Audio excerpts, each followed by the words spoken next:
Awesome. Okay. So today we're going over the Hinge and Doug and Gina's kind of questions on that. And we'll play around with some of the stuff that we can try to incorporate with people and figure out for ourselves, because we all know like figuring out for ourselves is always the best way to learn. But the questions that you guys sent are awesome. Like I was like super excited every time I got it. Oh, let's go. That's a really good one. Let's go with it. That was really fun. I like laughed out loud. And I saw that and I was like, yeah, I want to see that. So I don't know which ones, because there's they do like there's 2 calls every month, either the Bill or Mike Robertson, and I try to jump. I've gotten to most of them, so I can't remember which ones I'm on, but it is like you're on the screen, right? And you'll get this.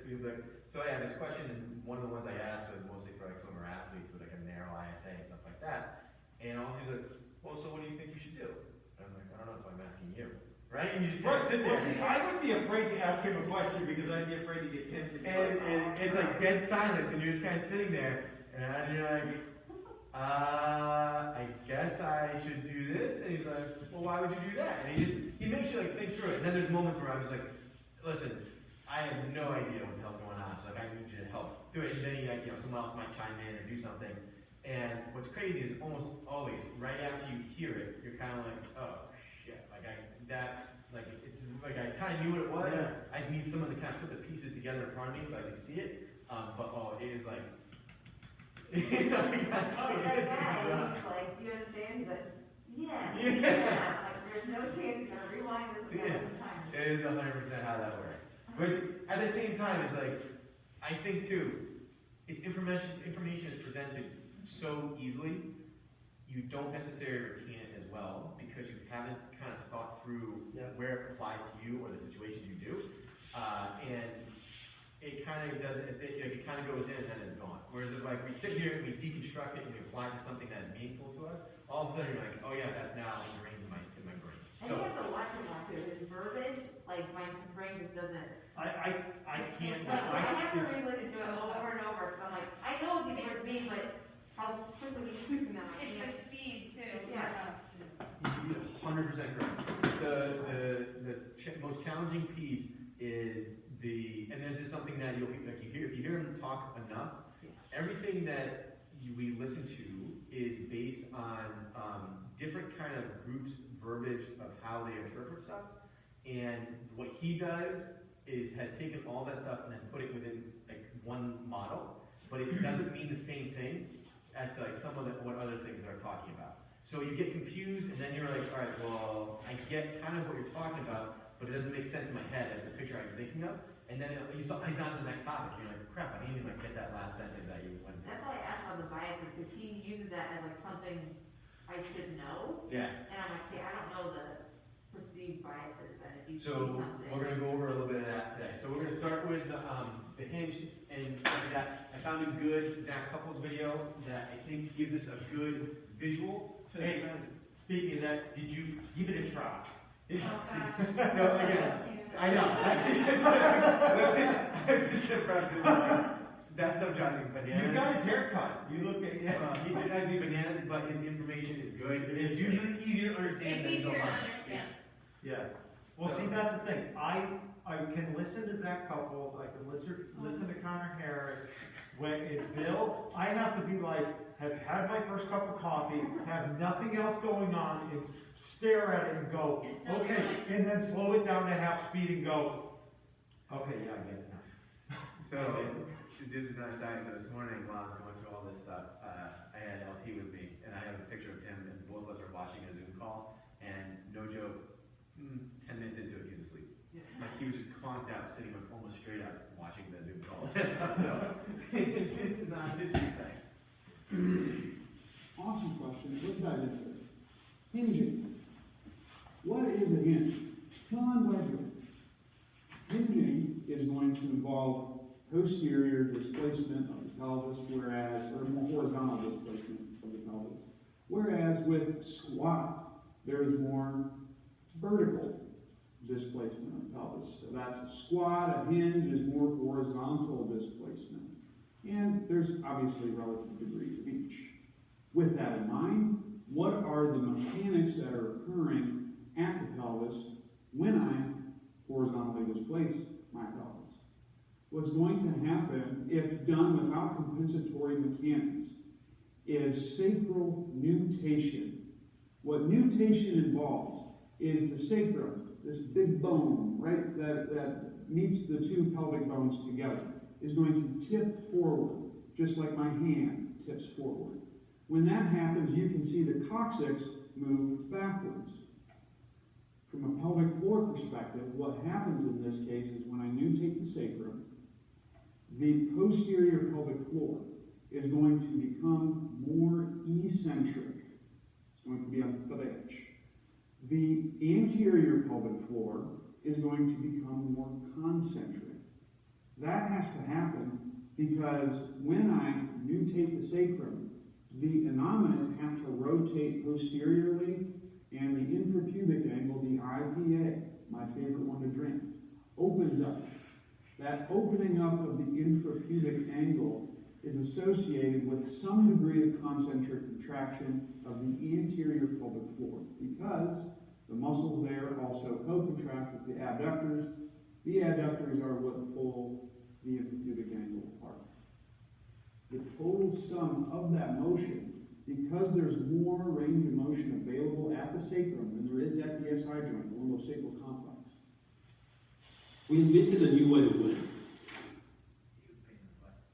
So do you guys kind of get what the biggest piece that he started talking about that is really the most important is the sacrum mutating, right?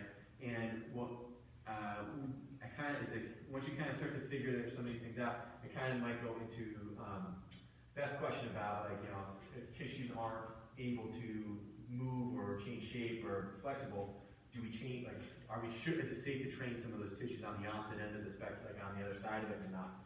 But more importantly is, if this sacrum can't mutate, I can't create space in the posterior part of the pelvis for stuff to shift backwards, right? And that is like the biggest part of, if I'm looking at why can't someone hinge, right? We kind of get this thing where they're doing stuff like that.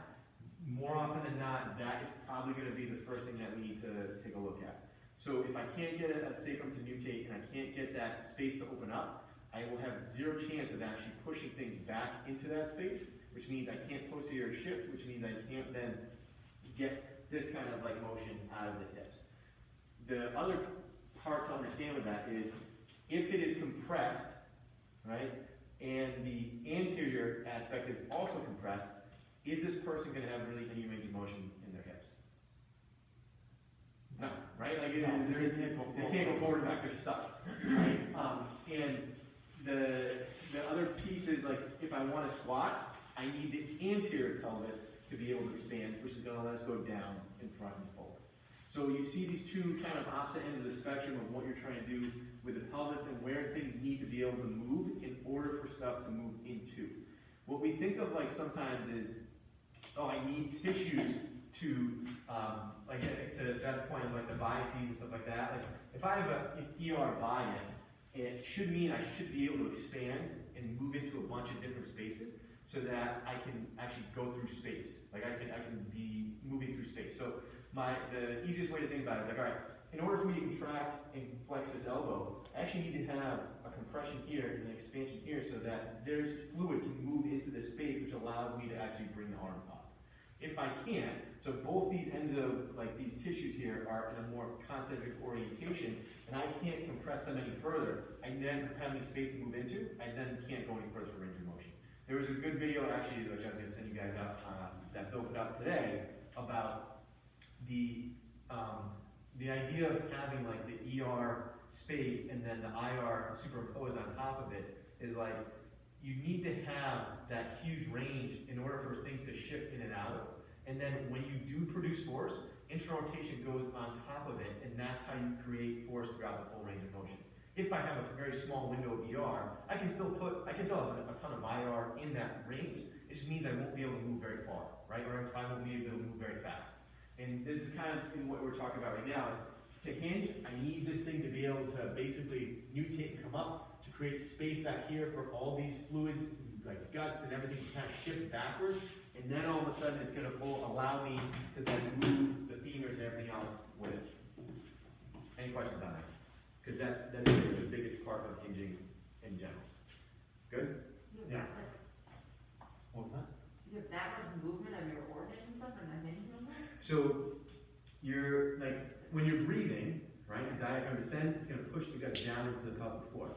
The pelvic floor is all down here, right? So you gotta get pressure down there by the viscera and everything moving down into that space.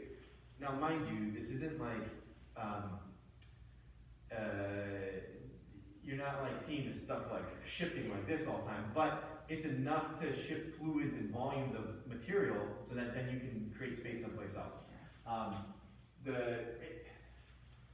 The other two is always interesting is like when he talk about like that mutation, it doesn't like you're talking not that much movement, right? And if you do see a ton of movement, it's probably more of a compensatory strategy.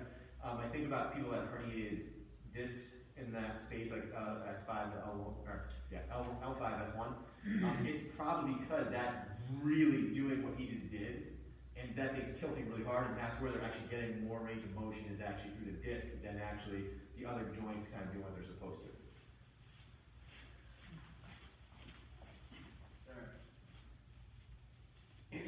Relatively interior. Not a crazy amount, but that's just the direction that we're traveling. Because there is eccentric contraction or eccentric orientation of the posterior pelvic floor, that's where I have more motion available. I can move into places where I have eccentric capabilities. If I have too much concentric, I won't be able to complete that action. Thus, the pelvis moves more horizontally and posteriorly. For example, if that didn't make much sense, if I contract. We talked about that. Let's go to 15 minutes. So when we're looking at the pelvis, we also have to be mindful that something is happening in the thorax. I actually is coaching someone to raise their arms out in front as they go into the hinge position. Why is that useful? The reason why I would argue that that's useful is because when I reach at 90 degrees of shoulder flexion, and I dive more into this in the debrief that I'll link, but when I dive into 90 degrees of shoulder flexion, that's actually going to create posterior concentric contraction of my upper back, and subsequently eccentric contraction of my anterior chest, which is the same dynamics that I need when I perform a hinge. Because a hinge, I know we only talked about the pelvis, but if we work our way upstairs, we should see relative flattening and straightening of the spine. Reaching forward helps assist with that straightening. If you want to talk in terms of respiratory mechanics terms, a hinge is going to have more of an exhale bias, which is mutation at the sacrum, a slight increase in lumbar lordosis or return to lumbar lordosis, and a flattening of the upper back. If you reach straight forward, that promotes that flattening of the upper back. And it's why it can be a really useful cue to use when coaching someone to hinge. So I'll start with kettlebell deadlifts and then eventually work the track. Okay. So another piece of that is once we look at the pelvis and we see, all right, can we get this kind of posterior expansion? I also have to be mindful of what's happening up at the thorax and the rib cage because that's going to play a huge part as to whether or not what happens at the pelvis stays the way it's supposed to. All right. And there's a couple of, I've got two other segments where he talks about some pressure stuff. One piece that he does talk about is, you notice when he said, all right, the pelvis is basically going to anterior orient a little bit, right? And in that space, what do we really actually need to have is also some measure of hip flexion.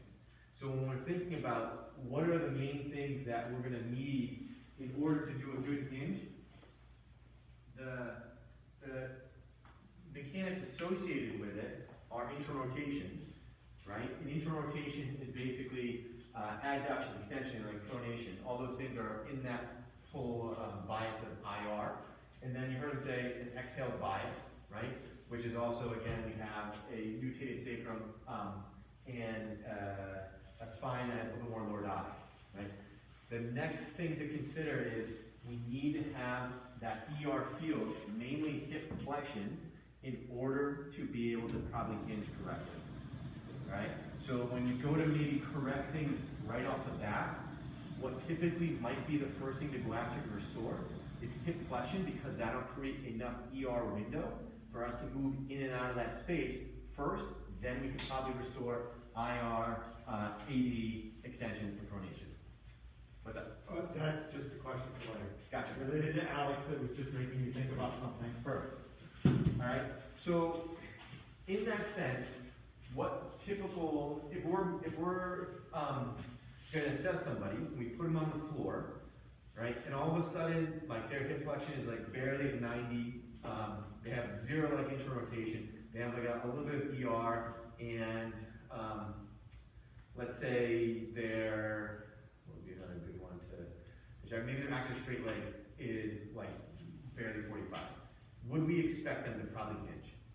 No, probably not, right? Like they're probably going to do something that looks a little more like this, right? And why would they flex at the spine? This is the only place they can. Yeah, right. So if they're gonna continue to move, they're gonna move where they can still create space. And by me flexing either at the lumbar spine or at my upper back, allows me to actually shift stuff backwards, so that I can stay centered over my feet. Because if I were to stay really stiff and I can't move posteriorly, and I come down like this, I'm gonna fall forward, right? So what it does is it allows them to keep shifting backwards so they can stay over their legs, which is still managing center of gravity, which is probably not what you want to do to like the discs or anything that they're low. Okay? So I also noticed though, along the lines, so it could not be the problem of not being able to push back, but Yep. the issue is people feel like in an RDL, say they have two Yep. dumbbells, they feel like they get to a certain point and they want to get farther. So I noticed some of our people try to go like this, to like round just to get a little further. So it's not even that they can't, Yep. it's that they almost don't know what they look like. So it's this when we get down to let's go there now. When we see these things getting butchered, right? People are saying like, oh, I don't feel it until I get like way down here. And like to your point, they're doing it through some type of compensatory strategy. The hard part is like most people, like if we were truly hinging with no compensatory strategies, are probably going to end up going right around like their knees. That's about as far as they're going to get on most cases. And that's okay, right? But if they don't have enough of a posterior weight shift, they're probably not going to get as much sensation through some of those tissues that we're looking for. Or the other part too is when they do hit that spot, because they're not breathing, they're just kind of locked up. There's no way for them to actually get a couple of sensations as like, oh, I'm actually like okay, I can now relax and maybe feel some other things kicking on as opposed to everything just getting tense.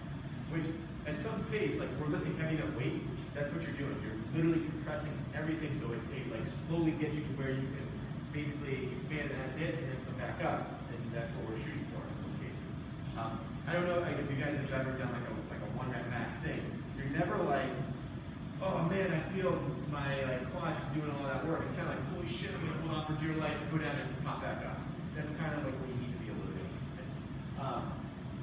So if we were going to,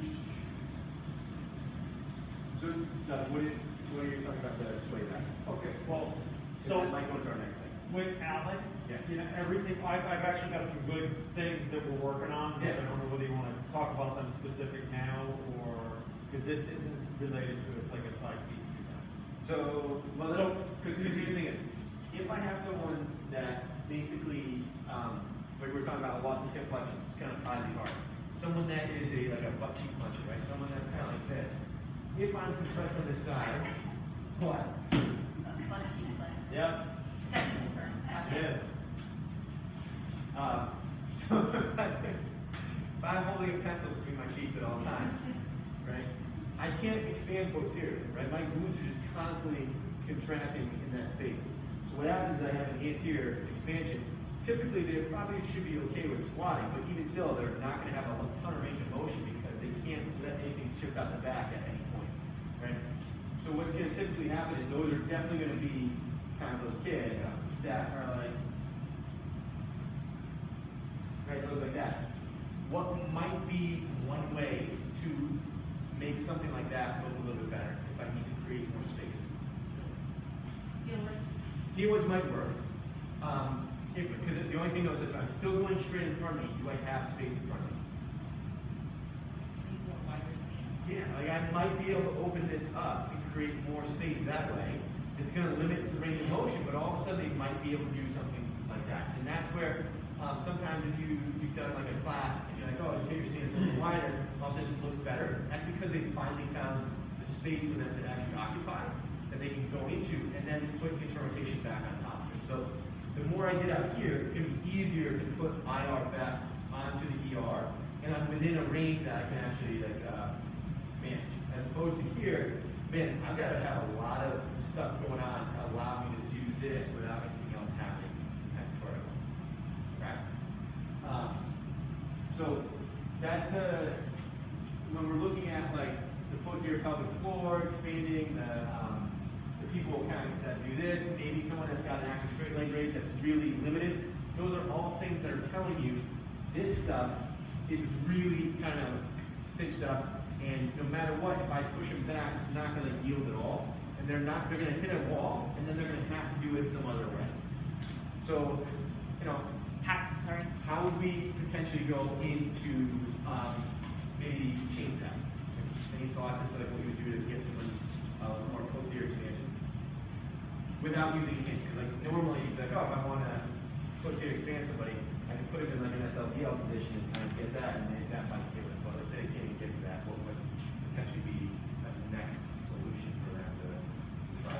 Like the stuff we tried with Alex, like some of the kickstand type stuff. So we had the soccer player Alex in Cheshire that is the epitome of that. He's like so clenched up here, but he's also clenched up here, and his hinge goes like this. And I'm like, nope, that's not it, buddy. And cut, and I tried, Tommy came down, he tried like 3 different things, and we're like, nope, but yeah, like the kickstand hinge where you shift into the hip to try and get some, to try and buy some IR, we had him, I think I tried him putting arms on a box, this foot up on a block to try and also like open up posteriorly. None of that stuff really worked. So what I'm trying now, I don't know if I told you I started a program doing Alex Effer's Evolve Awesome. program. So I asked him on the first call. So he actually has me doing, having him do kettlebell box squats with a wedge to a box, and then sort of rock back, because that rock back and like relax works on the nutation, and it allows that pelvic floor to release so that he can then create pressure on the way back up. So that's our current, and one of the current things we're playing with. The other thing is he asked me to try having him do some lateral, and do things in the frontal plane, so that he can try to get some. He's still not going far, but it's still at least allowing him to go in the frontal plane. And the other thing that I'm trying with him to try and get some nutation is, I got rid of all the other breathing drills, and I have him sitting in 90-90 with the towel here, just to create a little bit more lordosis to try and let the sacrum pop down and relax. Nice. So those are what we're trying. And so that's that's a really point. Like, sometimes even so, let's say we were going to try to create space, and I put somebody in like a pigeon stretch to try to get them to open up this spot. If all of a sudden they can't breathe and they can't relax, that tissue is still under some type of strain, right? So it may feel like stuff is stretching or doing something, but if you get them to retest them and it hasn't changed, like an active straight leg raise, or they still can't hinge, all we did was tighten up that tissue on the back side, give them a different sensation, but nothing really did anything. You may need something where they can actually sit and chill out, that's actually going to get it to like decrease its tone or whatever you want to call it, and then you go do something. That's where the box squat's really like important for somebody saying, And it's not a touch and go, right? We're not like kind of popping up. It's like sit and actually pause for a second, let things settle, and then you can go back up. That is, I would say, we use that with one of our kids during the summer, and I was like, holy crap, that worked really, really well. You wouldn't think about it, but that's like probably one of the easiest ways to keep them training, but also restore some of the mechanics that we're looking for. Yeah, and the other interesting thing is with Alex in particular, he was doing box squats with the wedge before, because that's one of the exercises we program. But without the box, he goes down an extra 6 inches just because he knows the box is there, and comes back up and looks so much better than when the box isn't there. Because he only goes down like this far, and it looks like crap, but then the box is there. He goes down farther, sits, comes back up, and looks good. And that's the other thing too, is you gotta also understand where that person can actually do it confidently. So like, you may have to, if our medium box height isn't exactly the right spot, you might have to put the top on it, you might have to roll the pad, you gotta find that space where it still looks like what you want, and then they can kind of do it. Because if you use like the small box, and then you get to like right here, and then the next one looks like this, you just reinforced what we're trying to get rid of. Even if you do sit and pause, you're still kind of reinforcing the whole pattern in general. At that point though, what about like soft tissue work? What about foam rolling? What about some of our other stuff like our sideline axial rolling or just rolling in general?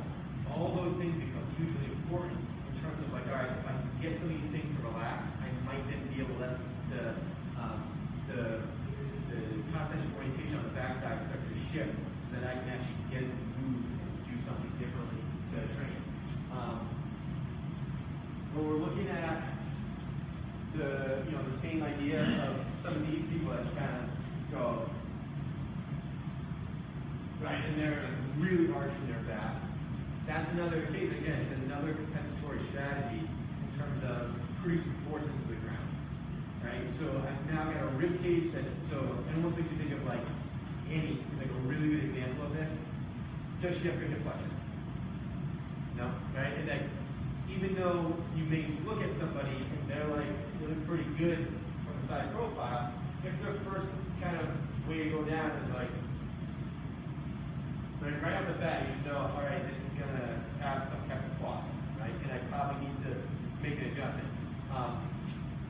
And what's interesting is, in some capacity, if I want to lift really heavy stuff, I've got to get like a ton of compression on the backside in order to be able to tolerate picking something like off the floor or putting something on my back and doing that, because I can't allow stuff to move. Even though we want things to be able to shift backwards, I still don't want a ton of movement in the back because that's going to create some type of expansion, which means I'm going to go to the floor much faster. If it's a heavy weight, I want to be able to manage that as best I can with keeping everything tight and braced. Right? So let's watch a couple of things that we talk about in terms of restoring some movement. This kind of plays to what Doug was talking about. And then we will try some stuff together.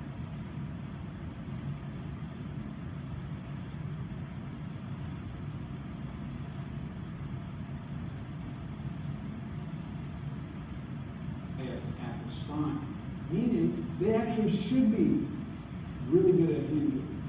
Oh, sorry. They should be able to do if you This kind of talks about what you were talking about. have a wide ISA with a limited hinge. So in theory, right, a wide infrasternal angle is going to have more of an exhale bias at the spine, meaning they actually should be really good at hinging. They should be able to get to the sacrum, shoot with it back. If you don't have that, then what has likely happened is something has stolen the ability to create that hinge posture. If you see someone who can't hinge in their wide, chances are they probably had something concentric happen in the front. Because think about this. If I have gone concentric on my backside, utilizing an exhale posture, the spine is flat, I should, if I take a breath there in, have the ability to push air into the front side of the body. And that should allow me to complete the hinge movement. If you have concentric strategy on the front side of the body, that's a bone angles down, that's a common look at the movement shown to troubleshoot that. You need to probably include that mobility first. Someone's got internal rotation limitations, or extension or adduction of the shoulder, you need to go after that first. We'll do that. The next piece I would say is, of course, and this probably supersedes that, but make sure you're achieving the stack position. And more often than not, for wide ISA folks, I try to drive squat mechanics for as long as I possibly can. I found that if you can bias someone to get a really good squat who's wide, as we talked about before, that takes them away from their compensatory strategy, which is throwing the pelvis into anterior tilt. So if you get them as far removed from that as possible, it's usually easier to restore it. And that's how I would go if we're talking about a wide external angle presentation with distinct technique, usually because of the secondary compensation. But with wall strike, essentially what you're doing is you're driving one knee to the chest, and curling the hips up on your back with the So this is trying to restore hip extension. That's a really good move to drive hip extension. My next one would be a sideline stride, which is the same thing. I'm in a sideline position, using the wall to push hip extension, and I'm driving the bottom knee up. My last one that I like is a rock back hip extension, where you're in quadruped on elbows, you got one knee up to the chest, pushing the other one into the wall. Those are three great moves to drive hip extension. Really, those are my favorites, but you can drum up whatever. Okay. And so all those exercises, the foot that is in extension, that's the one that we're working on with flexion. Right, like if we're trying to reorient the pelvis, or we. So that's a good point, Because that's like sometimes I get confused with that. so here's what happened, right? Because I was listening to one talking about sprinting, and one of the reasons why you see an anterior orientation in a lot of sprinting mechanics is because as I lose the ability to, so here's my pelvis, here's my femur, right?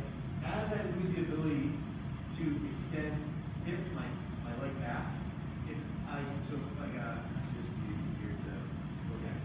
So here's the hip joint. As I lose the ability to extend it back, if I tilt this forward, right, now this becomes here and this becomes here. I now have more space to give me hip extension, right? It's not necessarily true hip extension, but I can do it, right? So that's why it's much easier. Like we'll just see kids start running and they start doing this because that's them being able to push down the back and get IR, right? But to Doug's point, if I tilt this thing backwards, it now brings this closer to the femur, and now it's actually giving me what like the end range of my hip extension is without the compensatory anterior tilt. Right? So I don't think the thing you have to be careful with is like you don't want to go into like a huge posterior tilt either. Right? That's not going to help much either because you're going to get too much expansion actually up in the lumbar spine, which is not the best thing either. It's like when you hear him say you want to be conscious of like that stacked position. I still want to maintain this ribcage and pelvis kind of spot where they're kind of over each other. And I don't want to be too tucked here and use my rectus abdominis to like really crunch down. And I sure don't want to be like out here either. So you gotta kind of, that's like, it's hard to find some, like those pictures sometimes you're like, wow, it looks like it's really curving your crown. Right, like I wasn't sure what. Yeah, and I think if you look at a lot of videos on this stuff, probably anywhere between 2 to 5 years ago, you will see, you know, I'm a huge culprit of this myself, you will see a ton of people really coaching a huge flexion moment, right, this big curve. In reality, it's just kind of like soft position that you're trying to maintain. So we'll use that Alex again as a good example. In his case, right, and it goes back to like what Doug was asking in the sway back position, I have abs that are pulling me down and the pelvis forward. If I tuck him anymore, again, he's our butt country kind of kid. If I tuck him anymore, it is literally just driving his center of gravity so far in front. He's the kid that needs the mutation. Right. So that's why everybody else is doing supine hook line. And as I'm sitting here listening to this stuff, I was like, why the hell am I having him do that? That's why one of the things that I've been trying to use is like, so the first thing you might have to peel the layer back on is, in this situation, is getting these abs to shut off. And that's that prone. Yeah, and I have them all doing that. That's the one thing that's the one breathing exercise he is doing. And that's going to help this open up a little bit so it's not just kind of pulling you forward. Right? So if we're trying to restore hip extension to get into, because that's mainly what we're looking for in terms of internal rotation, those are some of the exercises that he suggests. You did those, two of those, or one of them with Maureen today, correct? The sideline, yeah. and how did that work out? Like, I what did mean, you notice? she said she could feel it. She could feel the glute turn on. Yeah. What when you see that, like when she was doing it, what did you notice? Was there anything? Like anything stick out to you? So what's interesting with Maureen is she has a ton of internal rotation, like boatloads. This thing like swings just right out. I remember I was covering for Dylan actually during one of the times he was gone, and I was like, oh, we need to be able to control this. So we did like hip cars, like, because I wanted her to go slow and be able to just take her time with it rather than just dump forward on stuff. And the next day she's like, man, I have like a ton of pain coming down the outside of my hip. And not understanding like what we did, I was like, that doesn't make sense. But like all we did, like, what I did basically was push her even further into a position that's already like really oriented into the end game of her pelvis, and then said like, all right, now I want that muscle to contract or like get stiff and tight, which means, man, whatever is on this backside in terms of like the posterior muscle fibers, they just got smoked even more, right? And not in a good way. So if you think about putting her on the sideline position and getting that femur straight out of the socket, pushing into it and turning the pelvis a little bit and keep pressure on it, that's true hip extension for her, as long as she doesn't like dump forward. So yesterday we had an athlete in who's coming in with chronic knee pain, and it started to move what was thought as like Ashkish Slaughters here. It starts to move now laterally out into the side, and it hurts when she does a lot of sprinting and running for periods of time or lateral shuffling. And it was like, I think someone, athlete that has grown a little bit in the past, so she's taller, but she comes in and she's standing like this. Right, just kind of here. And the first thing we did was, all right, let's see what happens when we get some left hamstring on, because that was the biggest limitation, was internal rotation on the left leg, and like the active straight leg raise wasn't very good, and hip flexion on both sides was like basically like got stopped here, and she could feel pinching on both of them.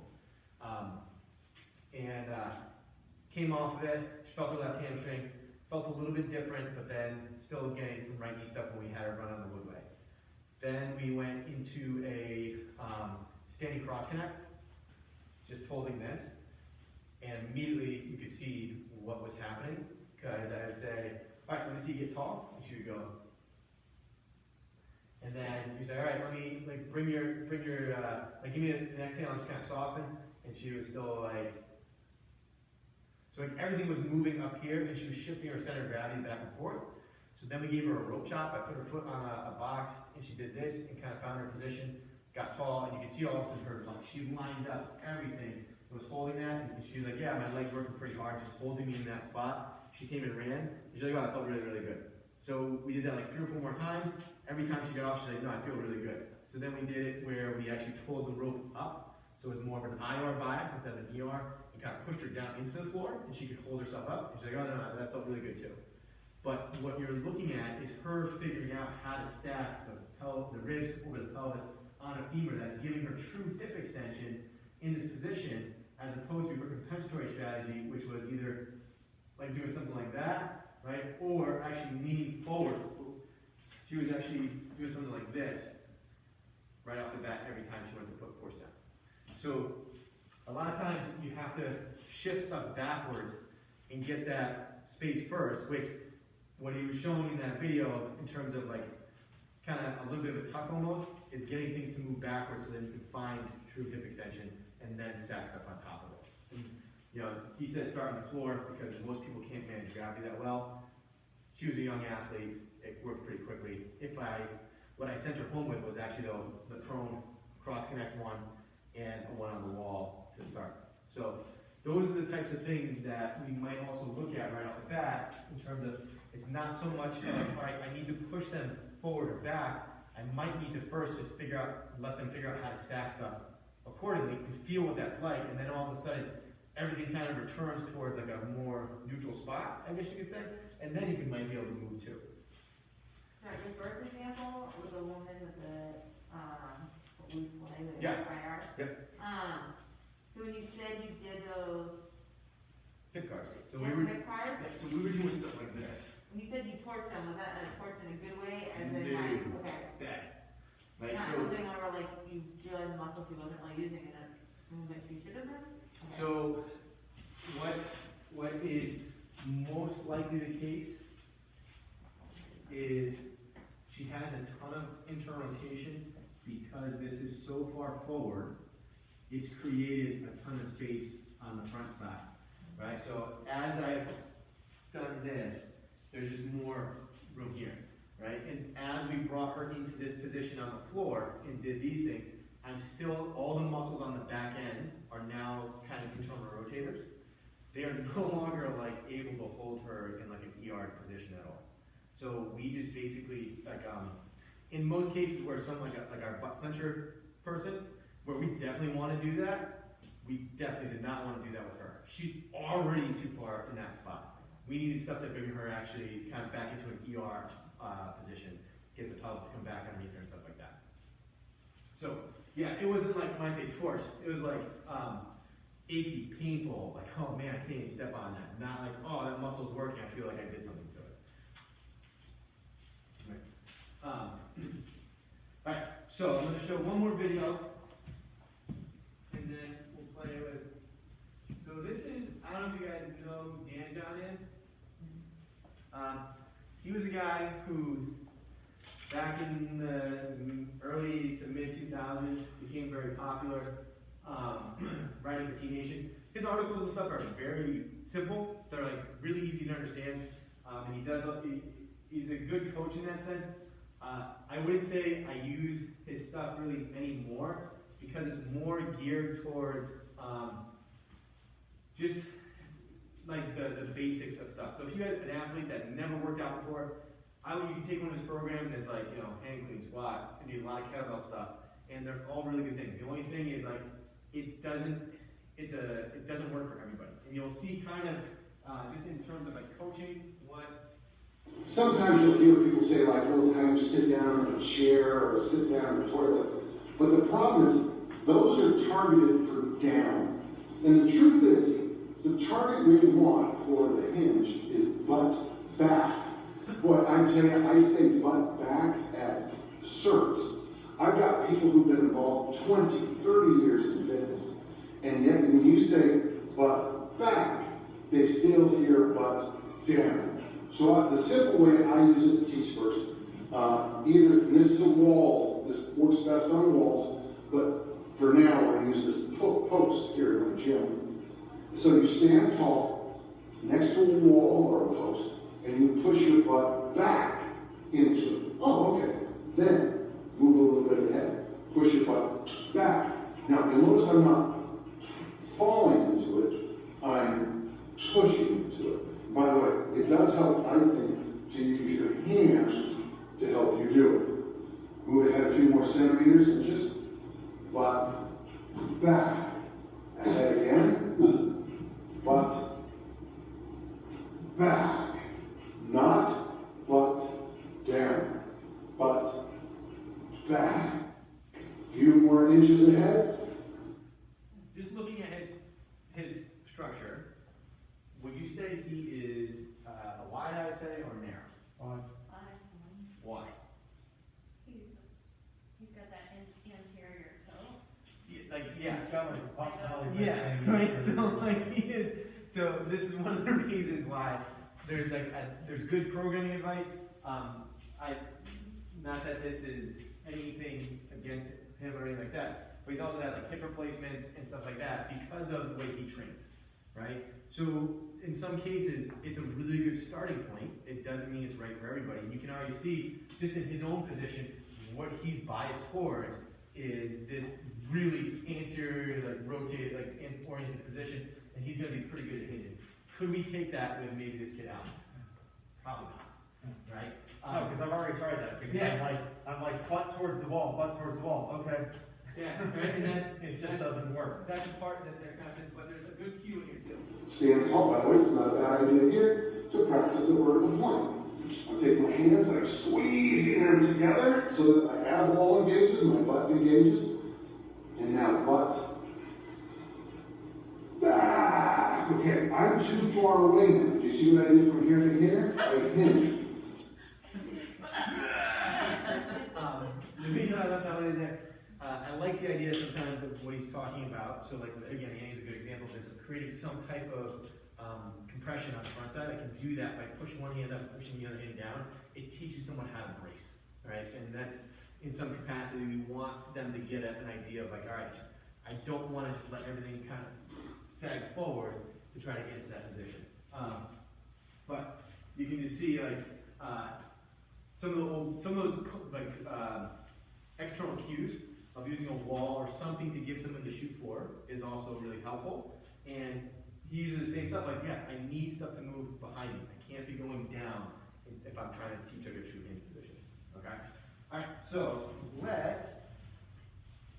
does anybody want to jump in and show us a good hinge? Well, so I'm a wide eye, I say I'm built to him. you're Don't ask me to squat with my feet together though. well, so show me. You know what? Let's well, let's Doug, do what you think, and then we can kind of look at the assessment. Yeah, look. You're good. Do whatever you want to do. We'll figure it out. Right. So do two more just like that, and then I want you to turn and show them the same position. Yeah. So he'll turn in a second. Oh, okay. Yeah. Good. So now face kind of. Yeah. There you go. Good.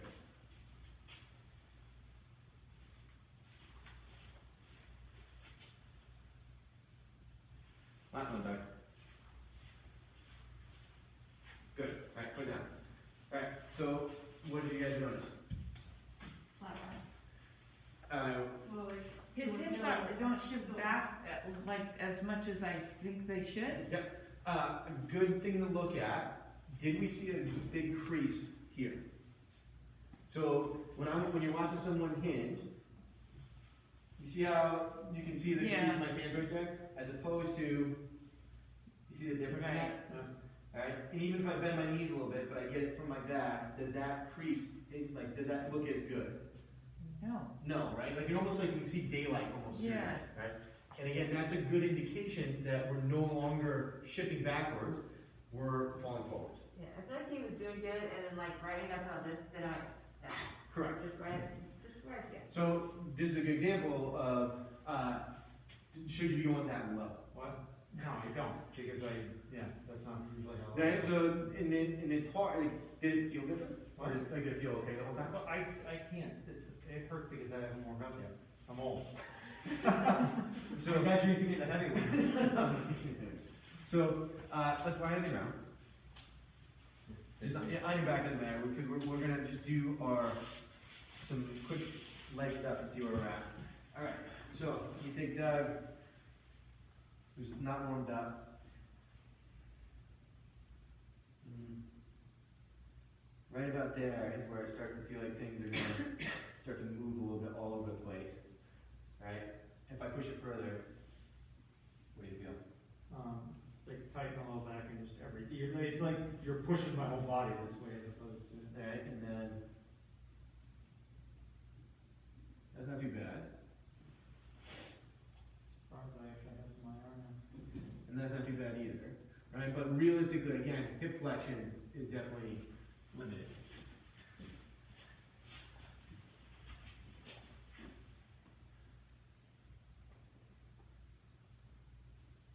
So if you guys want to come here real quick, because it's kind of subtle, but you'll see it. Right? So if we have someone, we assess them, and we're like, man, that looked like really good, what the hell? And then we go to try to do an exercise, and we're like, that looks like awful, like why is that happening? Most often than not, what you're getting is probably a spinal movement in your assessment that's making it look like something else is happening. Right? So as I take Doug into this position, you can start to see, right? You see how this whole thing starts to move, right? He's probably going to get more lumbar, like he's going to get this lumbar flexion and this posterior tilt, like orientation of the whole pelvis as opposed to this femur just moving in the hip socket and giving me that relative range of motion, right? So remember when you guys said, oh man, he gets kind of down to that part and all of a sudden you saw things start to run forward? That's what we're seeing. So as soon as he runs out of hip flexion, bam, he's going to start to ground his spine and get that last little bit, right? And that would be like one of those things where you're like, huh, he had decent IR. Let's just check this out.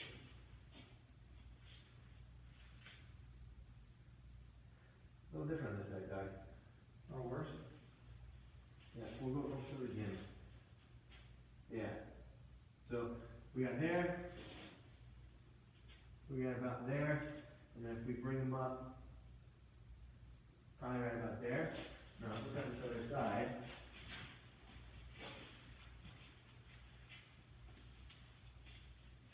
Probably again, right about there is when we start to see things starting to tilt a little bit. You can see his pants start to change a little bit too. And then that's a little better than the other side, right? And then that's a little better than the other side too, right? So let's go feet together, legs stay locked, toes curl back to your shins, lift your right leg up as high as you can. All right, that's pretty limited, and let's see the left side. Good. So how far down should probably Doug be going? Yeah, right. So we're probably, like most likely, he's probably going to get to about here, right? And then that's it. That's without anything else probably kicking on to do it.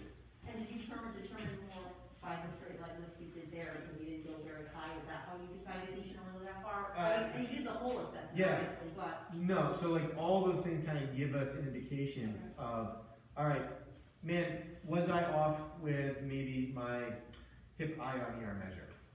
No, because he's also missing hip flexion too. So we know even though this right ER looks pretty good, he doesn't have it. Is my IR where it's supposed to be at? Well, his active straight leg raise wasn't very good either. So we know he can't slide out the back, and there's really not a ton of motion in the hip flexion either. So we know that this whole thing is kind of compressed on both sides, right? So if we were to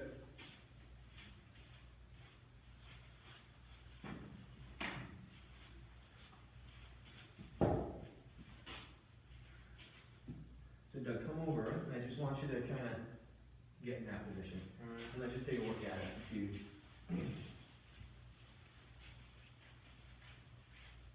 Yep, and then stand about out. Yep, so you do 3 of them just like that.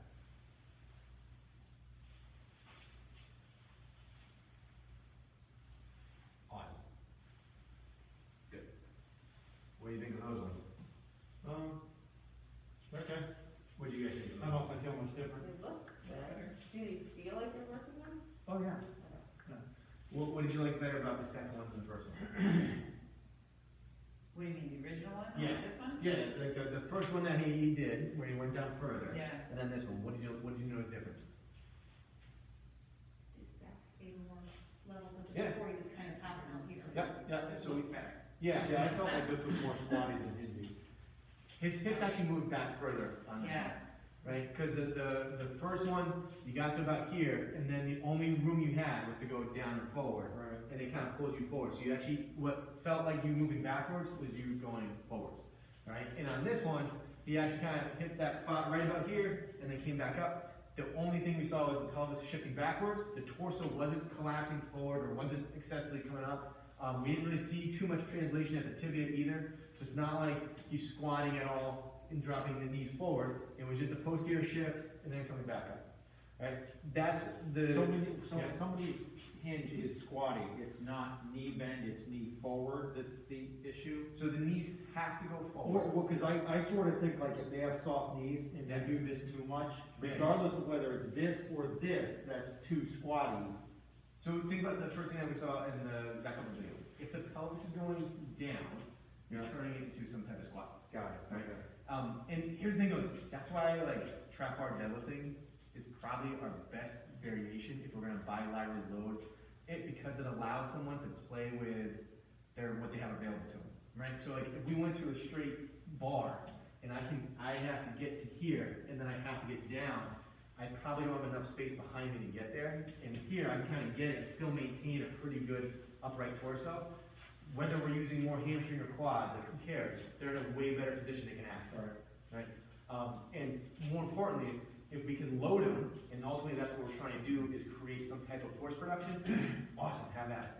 We don't care whether it's a Or tree even hinge. kettlebells better than the barbell. Correct, 100%, right? The kettlebell is really useful because it keeps our center of gravity, between our feet, but also it doesn't impede our movement back and forth. What the other thing too is you'll see, I have there, like, when you watch people butcher like a straight leg deadlift, or a SLDL kind of thing, if I keep my legs completely locked, again, that's about as far as most people are gonna be able to get before all of a sudden it comes from their lumbar spine, because there's no more room, right? So there has to be a soft knee bend, at least to unlock some stuff to let you shift backwards first. That's probably one of the things that I see most is like people trying to get into these positions, and they're like, right, they're actually getting like most of it like at a neck, they're getting it at like their spine, and then they're rounding out here to kind of feel that sensation. Not a good idea. What about like the next thing would be our like unilateral version, right? So Doug was talking about using the kind of kickstand, or if I'm putting my foot in front, usually we're usually calling that like a Campbell Deadlift, where we're doing one of those. I've been using that one a lot. What do you notice with that one? I feel a ton of stretch In that back pocket down there. The one thing we got, actually, so everyone can grab a kettlebell. I don't care, I'd go with something kind of lighter, think like maybe 15 to 20 pounds, or something that's a little bit of weight that you can kind of just feel some load. Because out of all the ones that we've done, I think this is probably the easiest one for people to manage, right? And what you're gonna do is we'll go right foot in front, left foot, basically the toe should be in line with the right heel, right? Where you want to put your stance, width-wise, up to you, right? Obviously you don't want you like way out here, but something that's comfortable. And then what I want you to do is you're gonna just kind of stick this pocket back, and then let the kettlebell go down to like the shoelaces. Don't go too far. Now just hang out there. Where's all your weight? Left heel, yep. Left foot should be pushing down into the ground, and then you're gonna just kind of stand up through that foot. Right?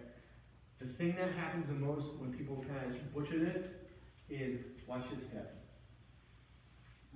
You see how I shifted way out to the side, right? As opposed to kind of going straight back.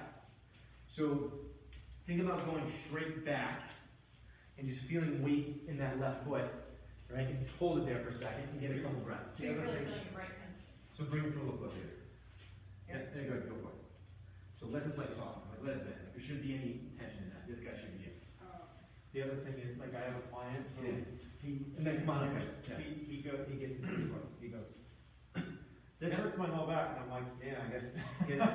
What So- do you say you call this? So Camberine deadlift, or Campbell deadlift, or call it whatever, like offset, single leg deadlift. Staggers. Stagger stance, yeah. Right. Yeah, like Stance, we probably need a better term. Yeah, Right, so the other thing too is, if I have the weight in my right hand, and I'm going back to my left foot, what does that do? Does anybody know?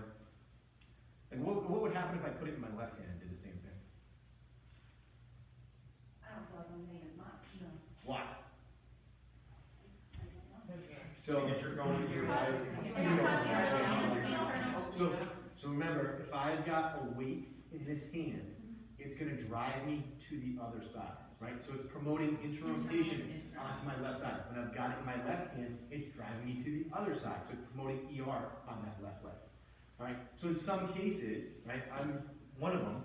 I hold it in my right hand and go back to my left. When I switch, I still hold it in my right leg and go back because I want to keep driving myself over to my left foot. If I wanted to just drive maximal force into the ground, both hands, it's driving me straight down to those. Okay. But the hard part is, for most people, like how far down should we be going? Like again, in Doug's case, like that's probably it for him. That looks really good. Right? I shouldn't be getting to my shoelaces most likely. Like there's very rarely is anybody going to be really good down here. Right? They're probably getting all kinds of compensatory situations with the spine and stuff like that. Or you'll see like the hip shifting out and stuff like that. So realistically, if I go straight back, keep weight in my left foot, Man, I already start to feel this guy get lit up. And that's probably where I'm gonna get. I wanna feel some pressure through my left arch, right? My whole foot's pushing into the ground, and then I'm gonna push through that. Alright? So, again, the foot, both feet, so like, in some cases, right, we might use like our SSLDL. Here, the hard part with that is the pelvis becomes one locked unit, and that's where we start to see a lot of like, stuff like this. Right, where people are just spinning everything to try to create. I saw that today with Nancy. So what I could didn't vote for you. Okay. so what could you do to potentially change that? So we stopped and we just stopped because she was doing it with one hand holding on to the weights and Yep. the other one. I just had her holding on and like I was just cueing to have the hip point straight down. Yeah. And she was just holding it there and driving her heel into the floor. Right, So so we then- had to just yeah. do isometric to Perfect. start. Right, giving them some type of feedback that allows them. Start from a position like this and then just go. But as soon But they as she still, as lifted soon as that they back start to bend leg, over, Everything. they're gonna as soon want as to she open did up. it, she went like this. Especially if they don't have IR, they're like, They're gonna have to go get ER first, right, to create space. They're gonna roll open and then they'll come down, right? Another good thing to just consider. If you go on YouTube and look up single leg RDL, single leg SSL, any of that stuff, and you see some people, and they're like, this is how you do it. Right? You immediately know like that person has no idea what the hell they're doing. Right? Because I can't tell you how many times it's like, oh, I looked it up on YouTube, this is what it looks like. It's like, how did it feel? Like, I didn't really like it. No shit. Right? Because this guy is like out of his league. But what we can do, right, is what if I keep that foot down and like at least this point, and I just go into this position, I hang out there for a second. Right? I can still control the pelvis because I have that second contact point, and then I can come up. It almost turns into like a reverse lunge SSLDL, but it allows them to kind of figure it out and then drive. I Or- also had the foot on, not today, but foot on like a slide. Yep. Either here or lifted like Yep. on the box. Yep. So that you're forced to keep if the toes are flexed down, the hips sort of Yep. square more. Love it. Right. Another version you can do, I don't really like it too much. I feel like it doesn't allow you to extend your hips enough. Is you can put your foot on the wall and go that way as well. I feel like you try it. It almost feels like you can't get tall at the top, so you're almost here. I did it a couple times for myself, and I wasn't like thrilled with it. But again, for like an isometric hold, it might be money to give you just the kind of enough to kind of hang out there. Again, you got to be careful because people are going to want to spin, right? As opposed to going straight back, and you should really feel that stuff stretching out. So we got basically a bunch of variations you can use to start to restore or capture the hinge. The main thing we got to see is a posterior weight shift. You have to get some type of, in order to do it, we need some type of mutation of the sacrum, right? And that's going to open up space for them to actually shift back. In a lot of cases, if I have someone that has a poor active straight leg raise, poor hip flexion, they're missing adduction or any internal rotation, probably not going to be a great time for them to hinge, or we're going to have to really limit how far they go. If you restore their squat first, which means they're going to have to recapture some type of hip flexion back, you will probably make their hinge better, right? But one of those situations that always comes up, what if somebody has knee pain? They can't squat, so they can't restore, in Doug's case, he's got an effed up right knee, he's not going to restore a ton of hip flexion or his squat pattern anytime soon, so what would Doug do? Stop lifting altogether, duh. right, Yeah. exactly. Go to green. Dude, you're going to love Oreos the rest of your life. Hinge. So he's going to hinge, right? We're going to have to figure out some hinge. But what would we program for Doug? Nothing heavy and not too far. So here's the thing, Doug is a wide ISA. He's already biased to compression, right? To that point, should we be loading him up a ton if we want to recapture? Probably not our best option, right? At the start, we could work it back in, but probably not our best option. Should we be blocking him as to how far he goes down? Sure. 100%, right? So that means if he's going to do, let's say Doug really wanted to do like a straight bar deadlift, you're going to rack pull, right? You're going to block it up or pull it from the pins to here, and that's it. Trap bar deadlift, same thing, elevate it up. If not, we can use a kettlebell, we're going to elevate that. If you're like, you know what, I'd rather you work on something that's going to, like a wide ISA, is biased towards compression on both sides, they usually stink at turning, is this a pretty good option to get him to start to turn again? Yeah. 100%. Right? So then all of a sudden, all right, let's move start stuff to maybe some of this unilateral components, and let's work it through that first and see how he does. Right? So when you when you look at this stuff, your assessment should put you in a direction to first say like, all right, let's take some of this stuff off the table, or hey, this is something we definitely need to work on, and then you can test something and see what happens. So if you test it and you're like, we're watching Doug, and I'm like, huh, I didn't like that much. I still want him to do it, but I didn't like it. Yeah. Make your adjustment. Oh, let's block him up, see what happens. If it still looks like crap, take the weight out of his hands, right? If it still looks like crap, maybe he's a candidate that we have to put him on the floor first, recapture some of those things before we actually doing that. And in that sense, is he someone that we're going to be lifting with like the hinge as like our training exercise? No, we need to find something else. Maybe he can leg press, right? How would we bias a leg press to more of a hinged position utilizing straight. this? Right, so if this is more of a straight back, it's probably going to be more biased towards squatting. If I bring him up all the way there,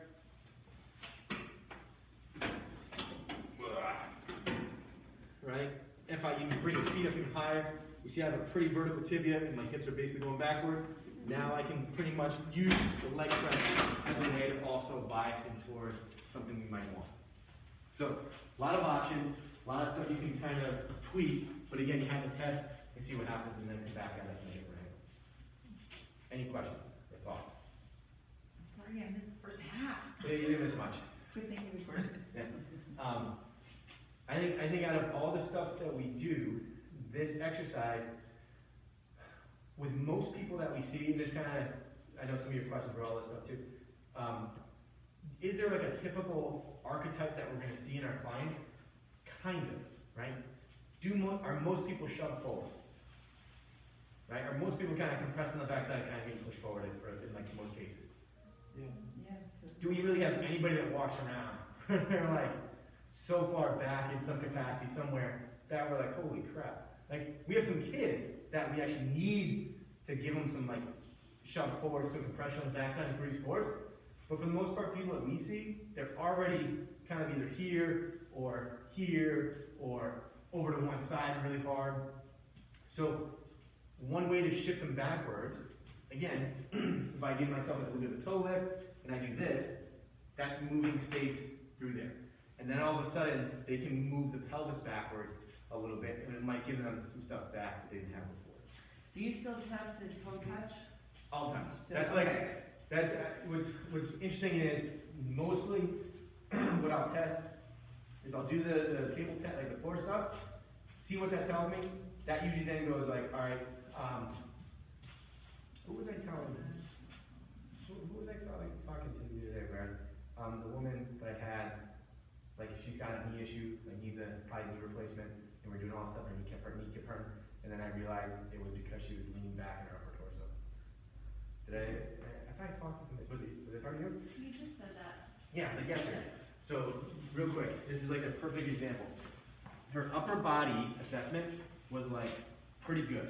Her lower body, all minuses. And pain, all on the right side. First thing I wrote in her program was like, hey, let's just work on a hip shift to the left side, and I want you to do this, and just kind of hang out there, and she goes, okay. She goes, and I was like, all right, well, I want you just to pull the hip back, you don't do anything else. She goes, okay, I got it. Like, no, that's you like leaning backwards. She goes, okay. I was like, just take an easy exhale out. She goes, okay. And I was like, all right, I picked completely the wrong thing. And all the stuff I had picked was every time she went to create any type of force or shift or turn, it immediately did this. And as soon as she got up and I was like, what the hell's going on? And I saw her standing there and her elbows were like behind her the whole time. I was like, oh. Man, all those upper body measurements that I thought were good was all because she was tilted way back and it gave the illusion like she had range of motion. She does not, right? Because again, we can't have a lower body pelvis that has like all these restrictions and nothing up here. Yeah, like they mirror each other. So right off the bat, I crossed off like half the stuff we were doing and started working more towards like, all right, how do I open up that posterior space? And then all of a sudden, like, again, her first squat was literally like this. Yeah, my knee doesn't like that. We did like, we did a posterior breathing one. We did a cable chop shift, just working on holding that, and all of a sudden she goes, that didn't hurt at all. And I was like, I can't figure that out. But had I not thought to see, like, gone back and looked at the original assessment, I was like, I would have kept doing lower body stuff and gone like nowhere. As soon as we figured out how to like, kind of bring this and shift her backwards a little bit, open up her back, she was like, yeah, it just feels very different. And then all of a sudden the leg stuff started to come together. But more importantly is, I don't put her on the floor anymore. Like after that, I just check her toe touch, because again, her toe touch was dysfunctional in the sense that she kept a completely like straight spine and went all the way down like it was palm on the floor. And then again, her squat was really what we're looking at, because it was like, that was it.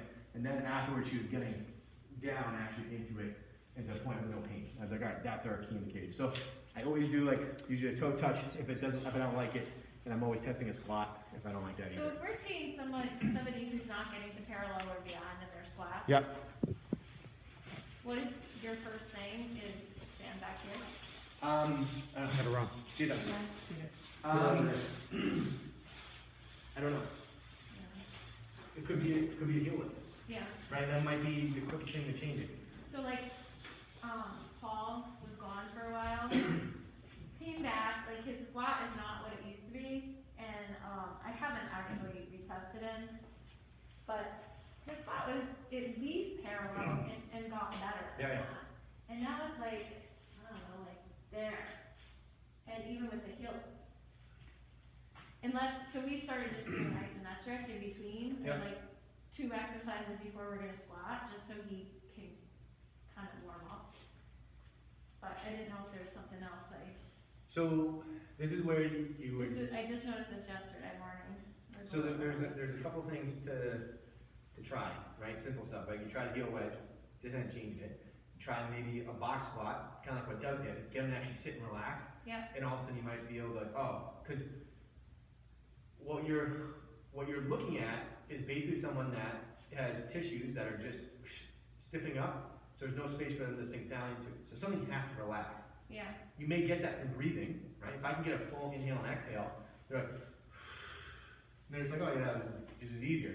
Yeah, I'm not compressing everything. I'm not holding my breath or getting stuff tight. Using the box to get them to relax. Yeah. You may have to do something. It may mean, yeah, I need an actual posterior shift to get them to actually go down lower. So like, what you're looking at is as I hit this middle range of the squat, I'm going from ER to IR and then back down to ER. So if I'm missing internal rotation, I don't have any, I can't get any lower than this. Yeah. Right? I'm running into my limitation. And usually, you also got to think of, I need a big enough ER field in order to put that IR on top of. So again, if I were to check hip flexion, it's pretty limited. I really shouldn't expect them to get much lower anyways. Or if I just was checking ER range of motion, either at the shoulder or at the hip, I'm probably not going to be able to get too much lower. What was he doing when he was gone, you know? Well, I think he had COVID, but he was sick for a couple weeks. His grandbaby went to daycare and like brought everything home. So, I mean, that's what's the, again, what was interesting in one of the calls I was listening to was they were talking about tidal volume in terms of breathing. And in some cases, we're coaching people to give me this full exhale. Like, blow it out. In some response, I'm getting some type of compression and concentric orientation somewhere with a full, hard exhale. It may not restore relative range of motion because I'm getting tight again. But it's the same thing with an inhale. If I get someone that goes, even though they're expanding, it's a really hard inhale. They're using muscles to kind of pull and tighten things up. I'm not going to get relative range of motion there either. So that might be the other piece too, is just listening to him breathe. If he's and doing stuff like that, we know he's not going to be able to access all this stuff. It should be kind of like silent or not audible. Yep. Right? Sorry, Yeah. is that the one you mentioned earlier too, that if you say like, get it even a wider base allows for that? Yeah, IR to be created? Perfect. Yeah, that's true. He tends to like his squat a Super little expansive. narrower, which So- I'm always trying to get them to be a little bit more relaxed than that, but So that again, that's another thing. Is like, all right, stop fighting that part. you're like, hey, just what happens when you go out a little wider, Yeah. and you may get the change too, right? Like Doug's a good example of some of the structural limitations in that, like, is his knee ever going to be 100%? No. And is he in a powerlifting meet where he needs to squat to parallel? No, right? Is he lifting heavy weight to get something? No. So, you know, in some of these cases, it's like, all right, how do we manage what's in front of us? And a lot of times what that means is like, oh, now we're going to do this one exercise, probably the rest of the time, with maybe some slight variations here and there, and hopefully it progresses to a point where we can just keep utilizing it to some degree. But that's unfortunately what they're stuck with. And that's okay. We just got to figure out how to make it kind of like fun and interesting to them. Okay. Good?